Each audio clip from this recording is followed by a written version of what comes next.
Who would win? This comes to us from YouTube King, and he asks who would win in a fight, SuperBoy or Gohan. Now, Gohan, that's easy. We're going to pretty much use him at Super right now, and for the Universal Survival arc. With SuperBoy, that's a little tougher because SuperBoy has had a couple different iterations, and obviously the one I'm using in the thumbnail is the one from Young Justice. Now, we're just going to use SuperBoy with his pretty much his entire power basis, but think of the Superboy from Young Justice when we're doing this. Now, Gohan is the son of Goku and Chi-Chi, half human, half Saiyan. He is an extremely skilled martial artist, probably one of the strongest fighters on planet Earth. In fact, if you were to really scale it, he's probably the third strongest besides Goku and Vegeta when he's at full power. Unlike all the other ones, he used to be able to go Super Saiyan and Super Saiyan 2.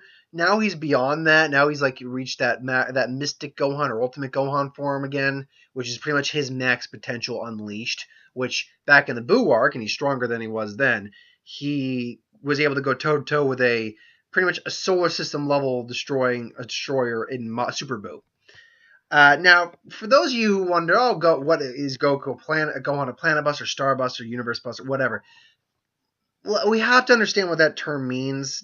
And when I mean what it means, it's clear what it means. Like Planet Buster destroys a planet, subplanet maybe destroys a moons, things like that. Gohan, power-wise, like in terms of the amount of power he outputs with his energy level, is a solar system buster.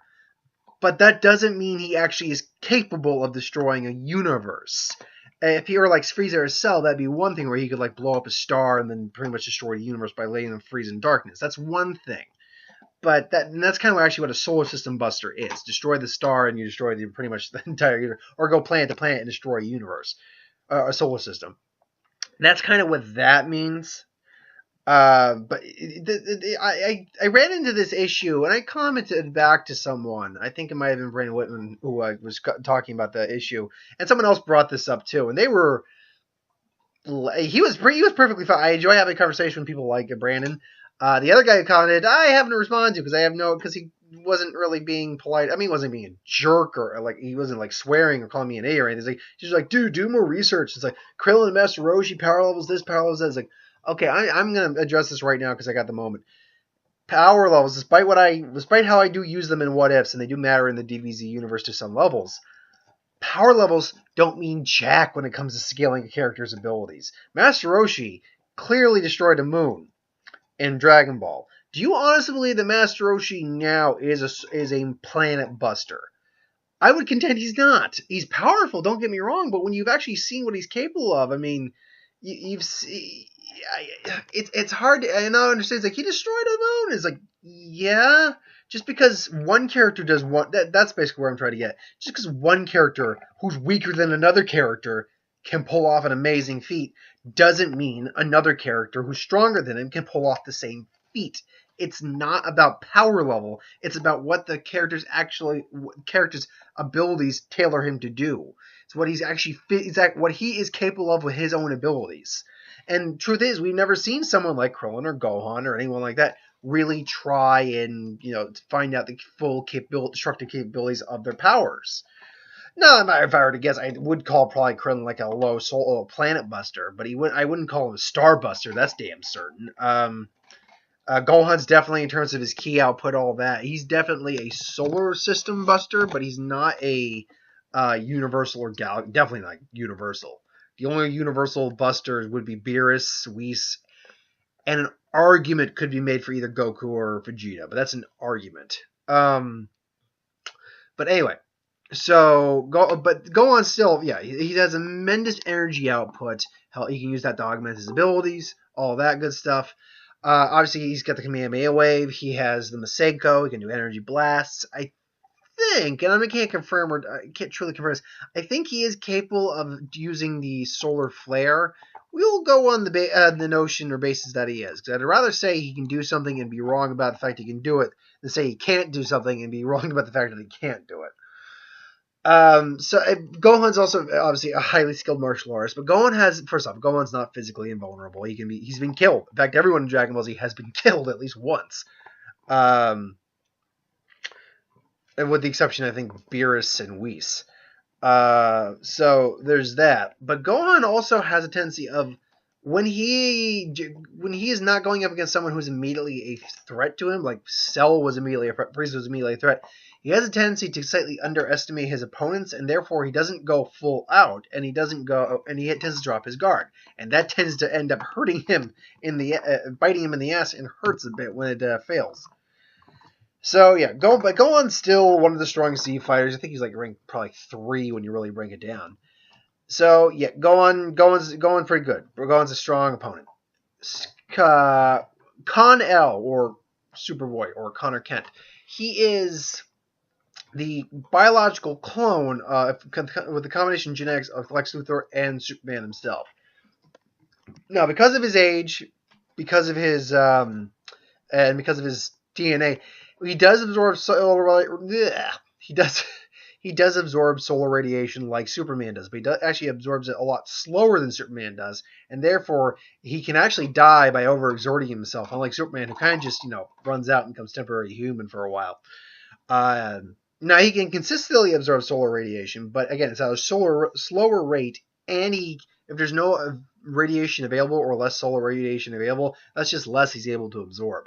But it grants him like the base Kryptonian powers: heat vision, super hearing, enhanced vision like telescopic vision, X-ray vision, electromagnetic spectrum vision, microscopic vision, infrared vision,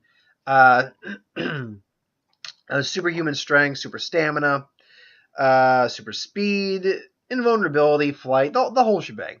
But basically, like, a big key component of who Superboy is that he actually has something called tactile telekinesis. And it's actually a concept I've developed into my head for like characters in role-playing games.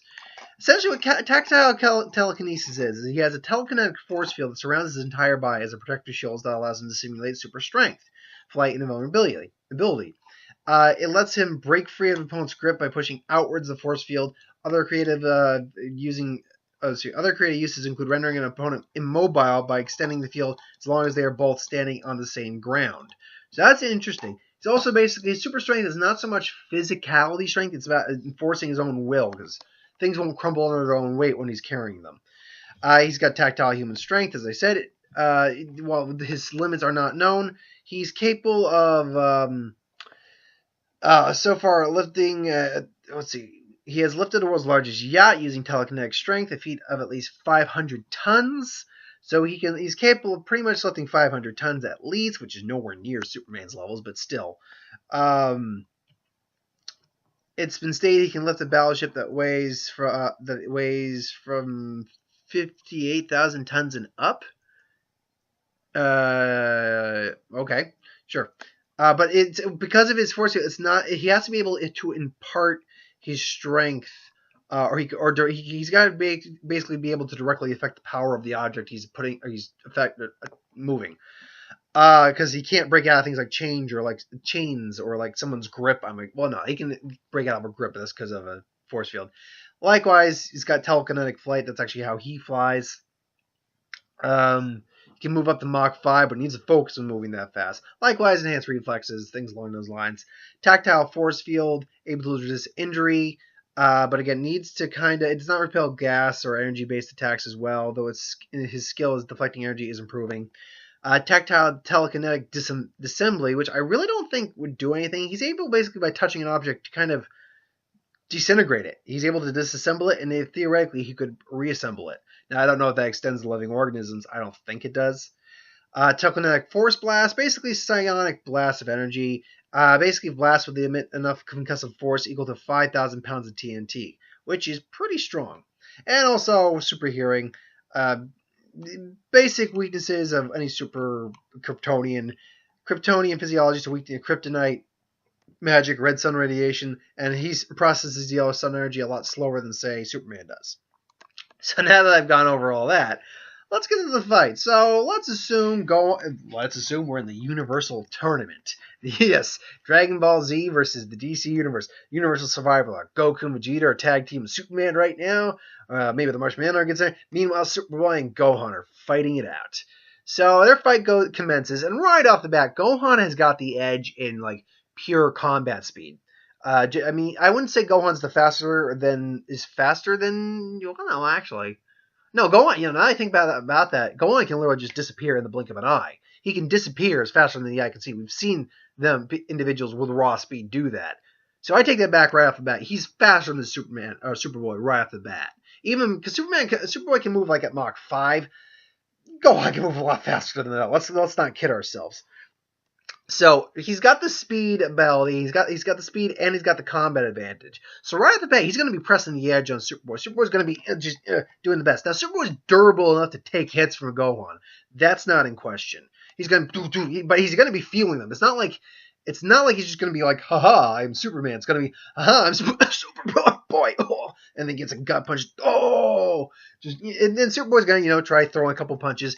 Now, from a physicality standpoint, that's a tough one. Because, again, unlike Goku, who we actually have some feats for his physical strength, we don't really have any feats for Gohan's strength at all. And plus, we don't know what hell of a multiplier Ultimate/Mystic Gohan actually is. Because with Super Saiyan and Super Saiyan 2, we have multipliers. It's a 50 times, then a times 2, so a full 100 times. We don't have that with Super Saiyan Mystic Ultimate Gohan, whatever we want to call that form. Whatever you want to call that form. We don't have those measurements. If I were to guess, we'll just say they're on par with each other. Let's just even that out. That physically speaking, if Gohan's going full power, he's on par with Superboy.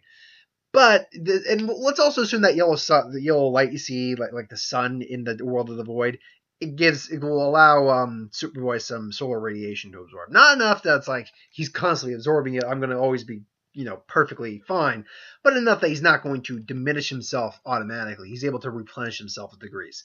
So anyway, their fight's going to go on for a while. Superboy's going to throw out maybe something like super breath, just blows Gohan back, then heat beams, just Gohan just counters with energy blast, then reappears, solar flare, boom, blind Superboy, which with supervision that's going to hurt. A blinding flash of light in your eye, just and then Gohan's just going to press the edge of Superboy and just boom, boom, do. It's like, that's enough of this, and he's about to deliver the final blow, and the Superboy just uses his hearing, grabs Gohan, and just boom right in the gut, and then just starts pressing Gohan, starts beating him into the ground. So now they're just trading blows at this point, and now Gohan's just full power Gohan, just Kame, and then Superboy eventually opens his eyes.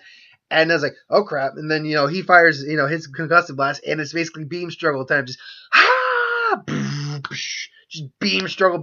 Now, who has got the stronger beam struggle? Who's got the stronger energy blast in this scenario? Okay, that's not really a question, honestly, for me. It's Gohan. Gohan's got the stronger power level. Let's see, power level. It's Gohan's got the stronger energy blast in this case.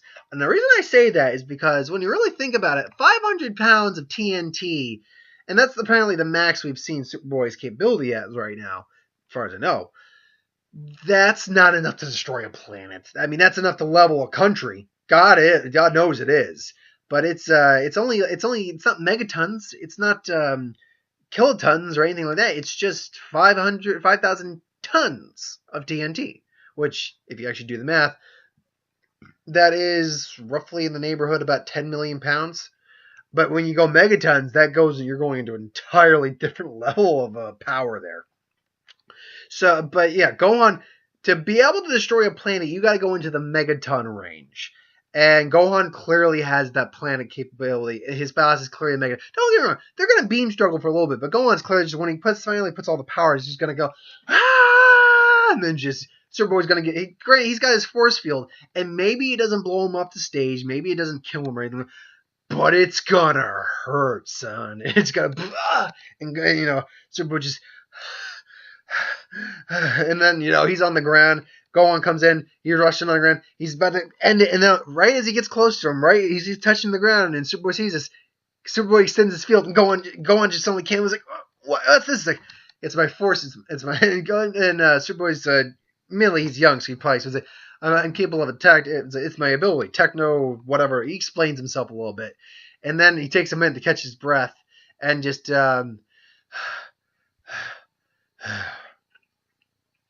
oh, sorry, it's Willy Wonka. It's that scene where it's where they want the ransom for the sorry, it's the Reds. They want your Wonka. It's, I'll get anything for my husband back. Wonka bars. How long will they give me to think about it? Hey, you're a horrible person, lady. Anyway. Um, So yeah, and then now everybody is able to absorb some radiation. Gohan though is struggling against the power that's being. He's powering up. He's getting some motion in his eye. Superboy suddenly realizes like, oh crap, and then fires another energy blast straight point blank at the Gohan. Gohan can't do anything. He can barely move. So gets point blank blasted. Boo doo doo gets blasted back. But Gohan's also durable enough to tank that. Well, not tank, but definitely take the hit. But now Gohan's hurting. You know, because it's a concussive blast. It's not like heat and necessarily heat energy. It's or maybe you'd actually have. Oh, actually, no. You what? Better yet, it's concussive blast combined with the heat blast. So just so now you get the concussive heat energy, and Gohan's burnt. His ki is just charred and destroyed, but he still stands. Just the battle starts like, and then just full power, and then they just charge each other, and then just boom, and then they just give each other that punch. But it's Gohan, I think, that makes it out. I do think it's Gohan who wins the day overall in this case. The reason I say that is just because Gohan just has far more actual combat experience than, I mean, yeah, Superboy's fought a lot of opponents, but he's Gohan has been basically baptized in the battlefield since he was 5. Plus, he's just overall he has the more power to spare than Superboy does. Superboy actually depletes his power. Gohan depletes in the same way. But unlike if you were to basically drain these two of basically their ki or solar radiation, and assuming Superboy doesn't die, Gohan has a complete edge because Gohan's an actual fighter and martial artist. Superboy is not. So now is there a way Superboy can win? Absolutely, strong enough that he could probably just cold cock Gohan and knock his ass out. Or in the scenario we push him off the stage with an energy blast. So I would say, I'd say Gohan wins is probably a good solid 80% of the time. But I think there's that good 20% where Superboy could definitely pull a win. But let me know if you think different. If you do, that's cool. Put it in the comments below. Let me know. I'll get to it at some point. Ideas for who would win Star Wars Superhero Magic, anything I do on the channel, put that in the comments below as well. Excuse me. I'll get to it at some point. So thanks for watching, and I'll be back with the final who would win in just a little bit, plus Rick and Morty later tonight. Anyway, thanks for watching. See you later.